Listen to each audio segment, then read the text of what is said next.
Well, we're back to talk about Triple Nine, and if you watched our review, yeah, it's super disappointing. I was with it for, like I said, the first half hour or so. Like, they were building the characters, and it kept kind of staying slow and building characters, and there were more scenes than I thought there needed to be. And the whole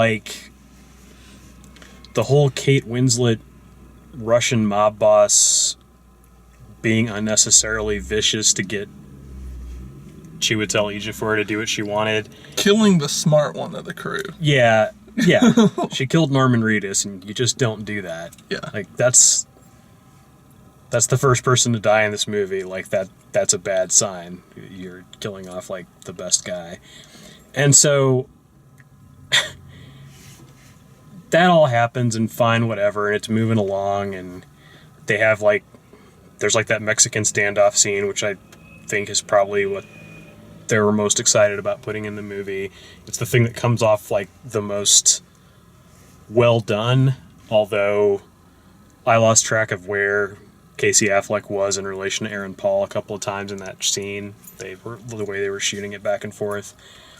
And then it feels like Woody Harrelson just figures out everything that's going on in a matter of seconds.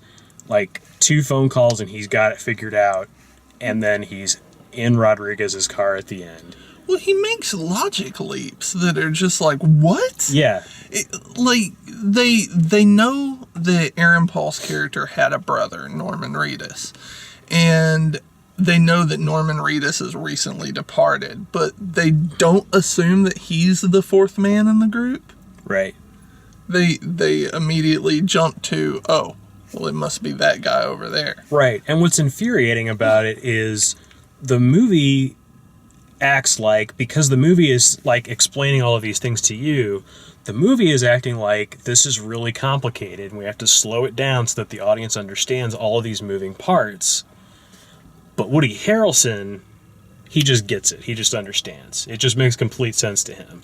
Doing absolutely no police work at all. So as an audience, it's like, it's super insulting because it says, I'm not going to understand this unless I watch an hour of this movie to understand it.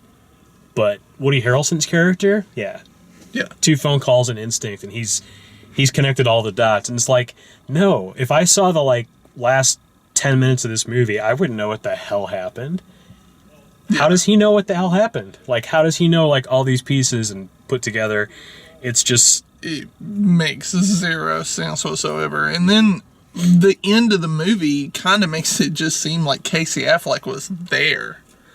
It's just like, he had no point in the movie whatsoever.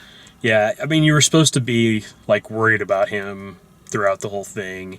But they don't build any characters to be worried about anyone. No, I mean, but it's they don't have time. Like, they don't have time to give you more Casey Affleck than you're getting.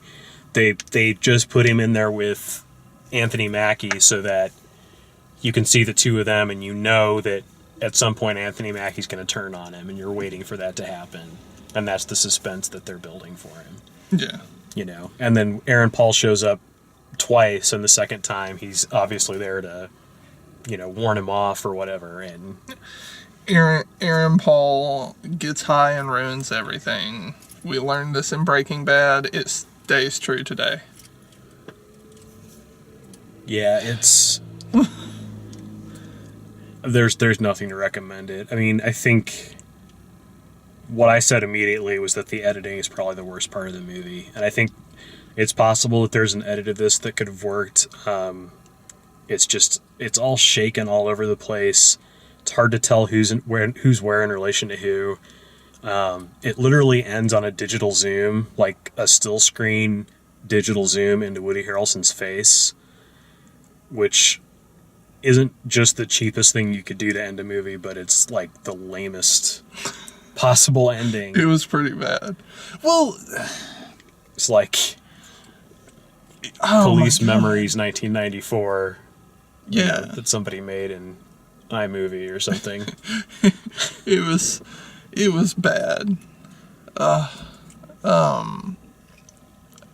I thought one of the best scenes of the movie was when they were when they stormed that place and he had Casey Affleck take the lead holding the shield. Because they had just mentioned their plan to kill Casey Affleck's character. Yeah. So the tension is built through that entire scene. When is he going to do it?